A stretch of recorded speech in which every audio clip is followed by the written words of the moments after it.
In this video, I'm going to show you how you can upload a video to a project in Croc. Once you're in Croc.io, click on projects and simple find a project that you want to upload a video to. Here you can see that I'm currently in this project and there is a video already here and I can easily go ahead and add more. So there's two ways to go about doing it. You can drag the video directly. So let's say I wanted to upload this. I can drag it here and it's going to upload right away, as you can see.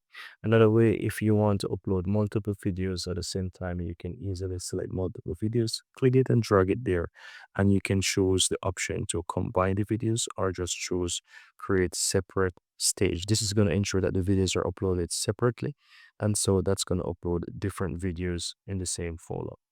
And so that's it. Another way is by clicking the new button on the upper right, and here you can select the same option, such as file stage. And here it's going to give you the same option to do file stage and upload as you wish. So here you have the file stage of the body of links and so forth.